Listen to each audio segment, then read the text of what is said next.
नमस्कार. आपल्या कट्टा किचन वरती तुमचं पुन्हा एकदा स्वागत. आज आपण बनवणार आहोत सोलापूरची प्रसिद्ध शेंगापोळी. सणासुदीला किंवा प्रवासाला जाताना हमखास बनवली जाते. ही शेंगापोळी सर्वांची फेवरेट आहे. चला तर मग अगदी सोप्या पद्धतीने शेंगापोळी कशी करायची ते पाहूयात. इथे आपण 2 वाट्या गव्हाचं पीठ घेतलेलं आहे. कोणी नुसत्या मैद्याच्या किंवा कोणी थोडं गव्हाचं पीठ आणि थोडं मैदा असे घेऊन देखील करतात. यामध्ये चवीनुसार मीठ घालूयात आणि चपातीला ज्याप्रमाणे आपण कणिक मळतो त्याप्रमाणे इथे थोडं थोडं पाणी घालून कणिक मळून घेऊयात. शेंगापोळी ही प्रत्येक सोलापूरकराची ओळख आहे.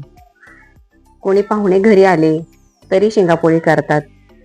प्रवासाला जाताना तर अगदी हमखास केली जाते आणि शेंगापोळी टिकते देखील. अगदी 7-8 दिवस त्याला काहीही होत नाही. शेंगापोळी आवडणार नाही असा एकही सोलापूरकर तुम्हाला शोधून देखील सापडणार नाही. आता आपली कणिक मळून झालेली आहे आणि आपण याला आता अर्धा तास असे झाकून ठेवूया. आता आपण पोळीसाठी लागणारं सारण तयार करूया. इथे मी घेतलेले आहेत अर्धा किलो शेंगदाणे, छान खमंग भाजून आणि त्याची सालं काढून घेतलेली आहेत. अर्धा किलोपेक्षा थोडासा कमी गूळ घेतलेला आहे.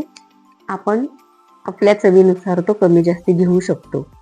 इथे मी जायफळ आणि विलायचीची बारीक पूड करून घेतलेली आहे. आता हे सर्व साहित्य आपण मिक्सर मधून बारीक करून घेऊयात. अगोदर शेंगदाणे आपण थोडेसे कोर्स ग्राइंड करून घ्यायचे आहेत. अशा पद्धतीनं पावडर तयार करून त्यामध्ये आता आपण गूळ आणि वेलची पावडर घालायची आहे. गूळ आपण छान मिक्स करून घेऊयात आणि त्यामध्ये वेलची पावडर घालूयात. आता हे सर्व मिक्सर मध्ये थोडस फिरवून घेऊयात, म्हणजे गूळ सगळीकडे एकसारखा होतो. हे पहा, अशा पद्धतीनं.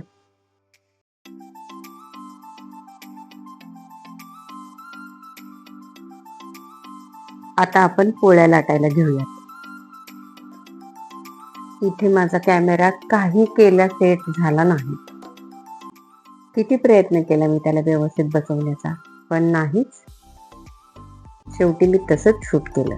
असं तुम्ही नक्कीच समजून घ्या.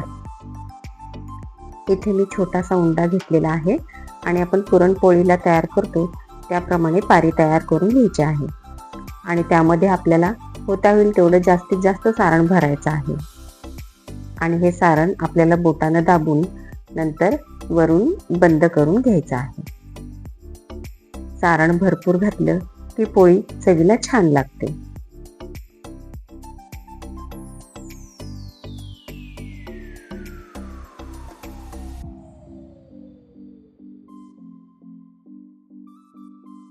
थोडंसं पीठ टाकायचं आणि तयार केलेला उंडा असा गोल छान फिरवला की सारण अगदी कडेपर्यंत पसरतं. आता पोळी अगदी हलक्या हाताने लाटायची आहे.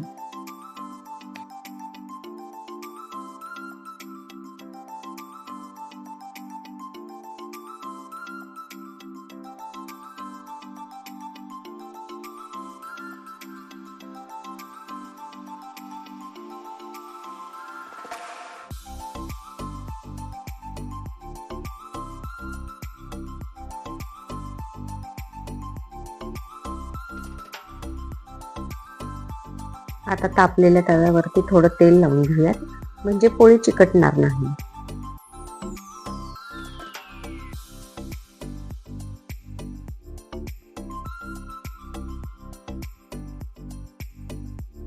आणि पोळी अशा पद्धतीने भाजून घ्यायची आहे. संक्रांतीला शेंगापोळीप्रमाणे तिळाच्या पोळ्या देखील केल्या जातात. त्यामध्ये शेंगांच्या ऐवजी तीळ भाजून घातले जातात किंवा कोणी कोणी तीळ आणि शेंगा दोन्ही समप्रमाणामध्ये वापरतात. संक्रांतीच्या वेळी सोलापूरमध्ये सिद्धरामेश्वराची खूप मोठी यात्रा भरते. सिद्धरामेश्वर हे सोलापूरचं ग्रामदैवत. आणि ही यात्रा अगदी महिनाभर असते.